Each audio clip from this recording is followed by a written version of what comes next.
যে ব্যক্তি তার রবের সঙ্গে সাক্ষাৎ করতে যায় সে যেন নেক আমল করে, ফালিয়ামাল আমালান সালিহাও ওয়ালা ইউশরিক বিইবাদাতি রাব্বিহি আহাদা, সে যেন তার রবের সঙ্গে অন্য কাউকে শিরক না করে, সে যেন পূজায় না যায়, সে যেন আল্লাহর সঙ্গে শরীক না করে, যারা শরীক করে তাদের যেন সমর্থন না করে।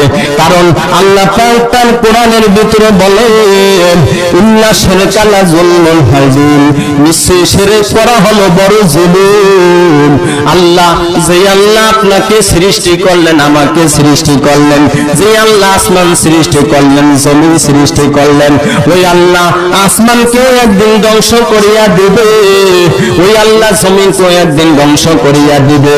আপনাকে আমাকে এই পৃথিবীতে আল্লাহ পাক পাঠাইলেন জীবন দিয়া, জীবন দিয়া আপনার আমার জীবনকে শেষ করিয়া দিয়া পৃথিবীর জীবন থেকে আপনাকে আমাকে পরকালে পাঠাইয়া দিবে।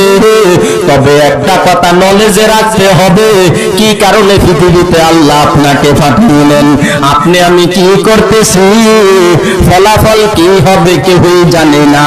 নিঃশ্বাসের বিশ্বাস করিয়া সুন্দর বাড়ি করলাম, হঠাৎ করিয়া জীবনের শেষ বিদায়ের ঘন্টা বাজিয়া গেল, এই সুন্দর বাড়িঘর রাখিয়া ওই খোকন গাজী বেলাল হোসেন খোকন গাজীর মতো অন্ধকার কবরে শুয়ে থাকা লাগবে। আল্লাহ পাক সমাজ থেকে কিছু কিছু মানুষকে হঠাৎ করিয়া নিয়ে যায়, আপনাকে আমাকে বুঝায়, এ বান্দা তোমাকে আমি আরো কিছুদিন সময় দিছি, তুমি একটু পরিবর্তন হও। হে আল্লাহর বান্দিরা, পর্দার আড়াল থেকে কথাগুলো সুন্দর করিয়া শোনেন। হঠাৎ করে একজন মহিলা ইন্তেকাল হওয়ার পর আপনাকে আমাকে মেসেজ দিতেছে যে আপনি আমি একটু পরিবর্তন হইয়া পরকালের প্রতি দাবিত হই।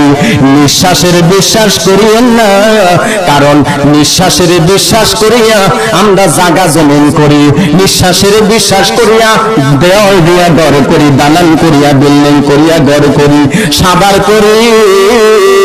আপনি আমি নিঃশ্বাসের বিশ্বাস করিয়া এই দুনিয়াতে বসবাস করি, সন্তানের ভবিষ্যতের দিকে খেয়াল করিয়া আল্লাহর হুকুম ছাড়িয়া দে।